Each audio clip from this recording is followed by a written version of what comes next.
In this video, I'm joined by my friend Christopher CU, and we're going to help a composer go from an initial idea to a finished portfolio piece in 3 phases. Thank you, Jason, for being brave and willing to do this video publicly. As we listen to his work, please show him some support down in the comments. Jason was a part of Cohort 3 of the Virtual Composer Summit. Applications are now open for Cohort 4 until February 14th. More about that later. Step 1, the sketch. The first thing we asked Jason to do was bring us a sketch of his main theme. The reason I encourage people to do a sketch is that it really helps you focus on the notes rather than the sounds. Usually the sketch is done on piano, but it doesn't have to be. My personal favorite sketch quirk is to actually use an accordion, because you get the nice crisp attack of a piano, but the notes can sustain for as long as you want them to. And its sound is not quite like a woodwind, not quite like strings, so I encourage you to try it out. It's so easy to use your most expensive sample libraries and flashy effects to make something sound great on the surface, but when you can get yourself to write a sketch, you really have to focus on the quality of the notes, your melodies, counterlines, your harmonies, and so on. In my experience, I always end up writing a much more satisfying piece of music when I start with a sketch in notation rather than jumping right into the DAW. So for our first meeting, Jason brought us his sketch and we had our first round of feedback. All right, let's take it from the top then, shall we?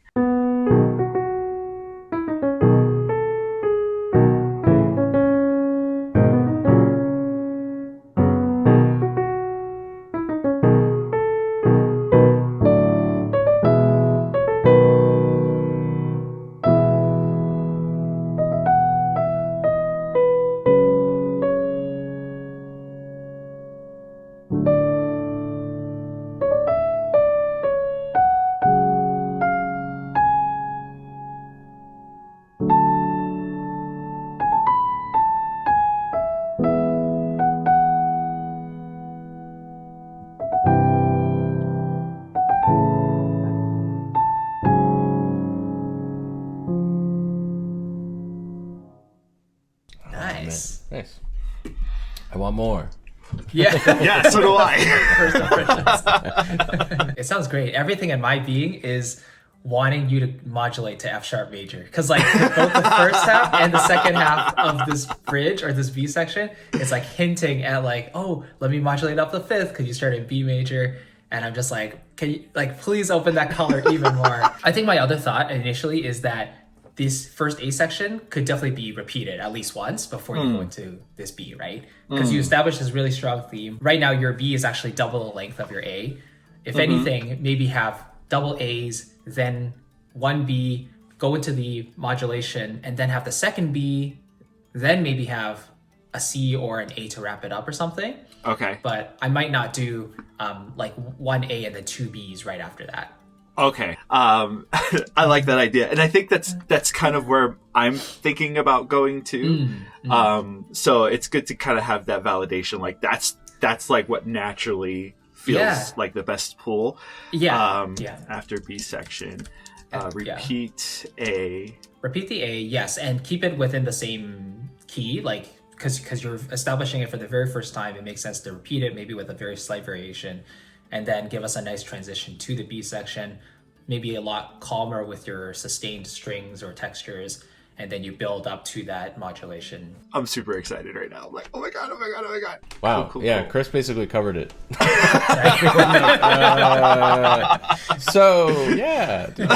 All the things you're talking about. So all my notes you've addressed because you're like, oh, I'm going to add this rhythm to it. And I'm going to add these winds and stuff.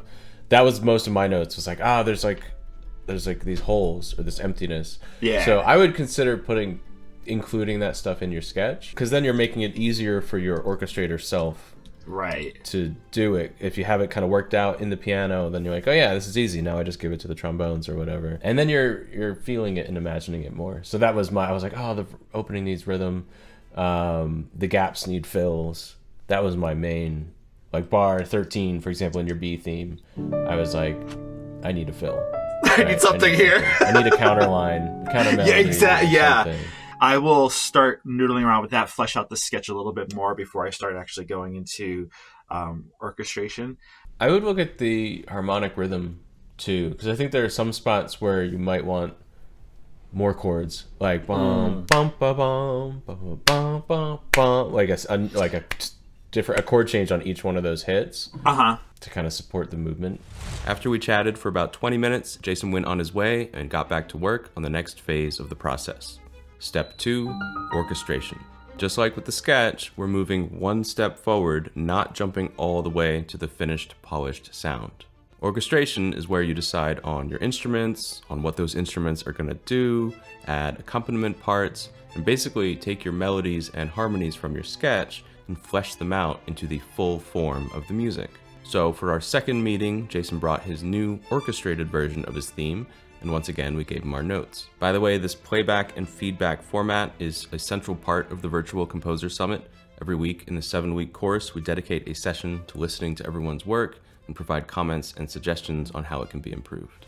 I've been focusing on intro and then the 2 iterations of the A theme, really trying to develop like what is the tone, where are we going with this, and really trying to use the image that had kind of inspired this melody. This is the picture.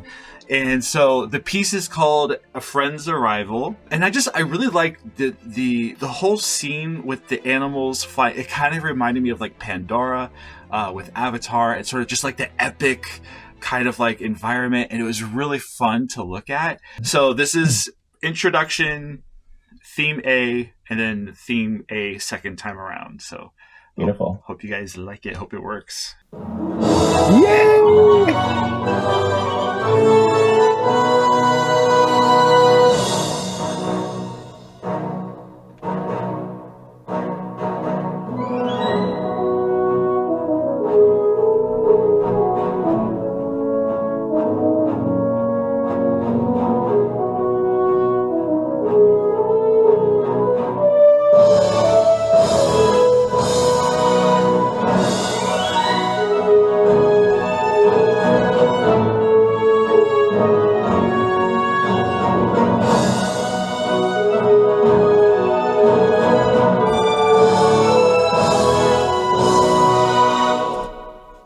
Cool. Nice. Heard it.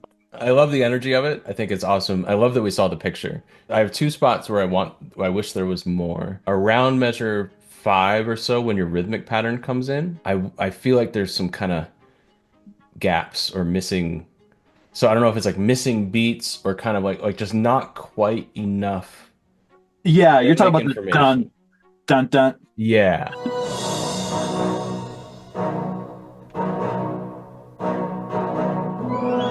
So I'm kind of like, when's the next beat? Oh, and then the next beat gets me, you know? So it's like a little too open. Yeah. So either more notes, or is there some extra element, like a tambourine or something that can just kind of, like something that would tell me where the beat is more clearly. I was thinking initially snare drum, like that. Right.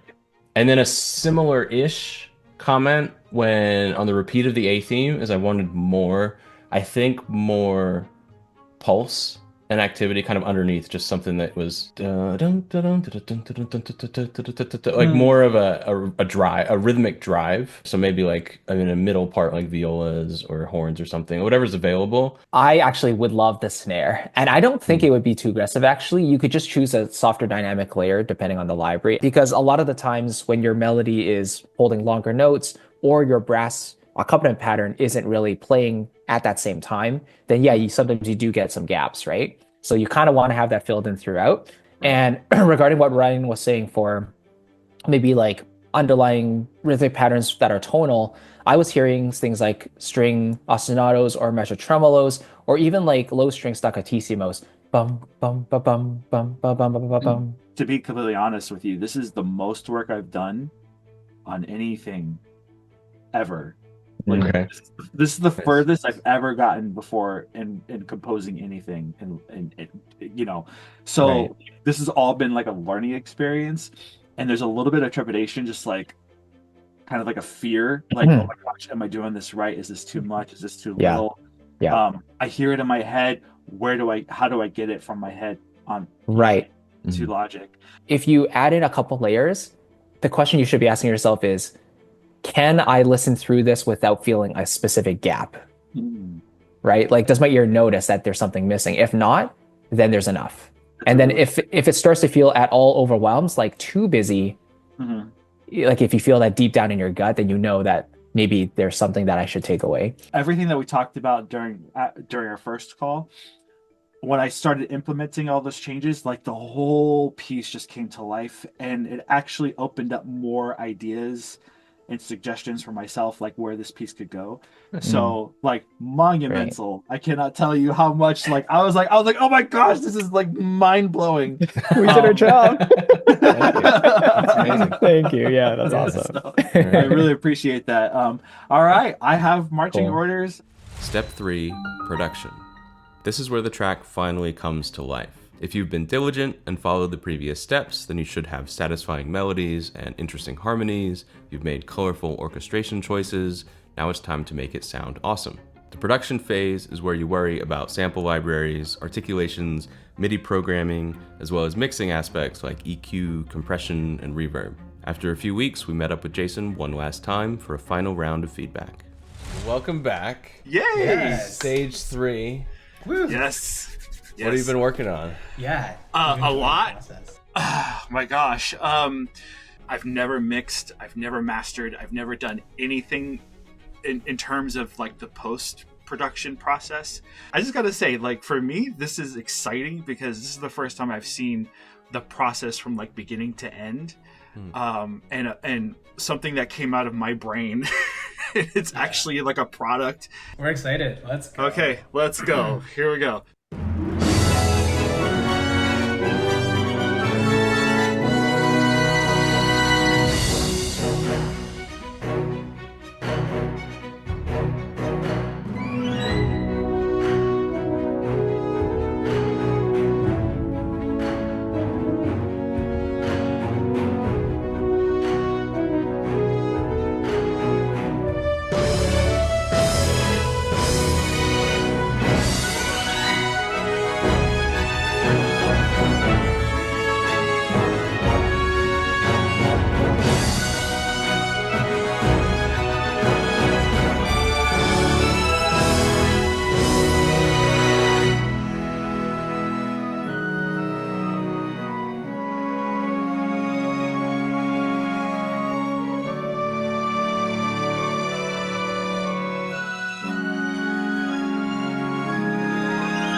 Nice. Amazing. You should be proud, Jason. That sounds awesome. Thank you. Yeah, so it's super cool to hear this whole thing fleshed out. I have a couple initial impressions. The A theme 2 to me probably sounds the most convincing out of all the sections. I think the A theme 1, I love the established idea. Everything sounds awesome. The only thing I might tweak is the French horn melody is slightly buried a little bit. And I think that's two reasons. Number one, I feel like the level entirely, like the actual volume of the melody can be turned up just a little bit. But I think the other reason, and the more important reason why it's a little hidden, is actually the articulation of the notes itself. It seems like most of the line is being played by some sort of sustain or legato patch. Yeah. Especially the da da da da, like that part makes sense. It would be more connected. But Right. the bum ba bum da da da bum bum bum.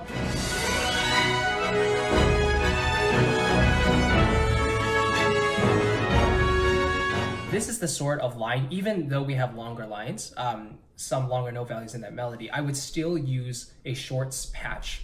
I'm thinking Cinebrass. I think in A theme 2 for the trumpets, that sounds like Cinebrass to me. I would go with a shorts patch that has a variety. So for the bum, ba, bum, ba, ba, those first couple notes, I would make the shortest articulation possible, staccatissimo, and then maybe our marcato short, like a longer short for the ends of those phrases. Bum, ba, bum, And then even for the bum bum bum bum, like the quarter notes there, I would go with a longer short, but I wouldn't necessarily do a legato line for those few notes. Okay. Because it's not really a lyrical passage. It's more of a emphatic, uplifting adventure theme, right? Right. And I also feel like the trumpets are an octave too high. I totally get it's the final thing you want, you really want that huge note range between the highest and lowest notes. So I would actually have the melody in octaves, but just have the melody in the trumpets down an octave first, and then have the French horns the octave below, both with the same articulations, shorts, some shorter ones, some longer ones, just carry that melody all the way through the end. My biggest thing I would add or change would be the ending. I think could be a lot bigger, and I think you could do it pretty easily with just like kind of repeating. Like, what is the very last bar? Is dun dun dun dun dun dun is the last thing, so it'd be like dun dun dun dun dun bum bum bum bum bum bum bum bum bum bum bum. Something.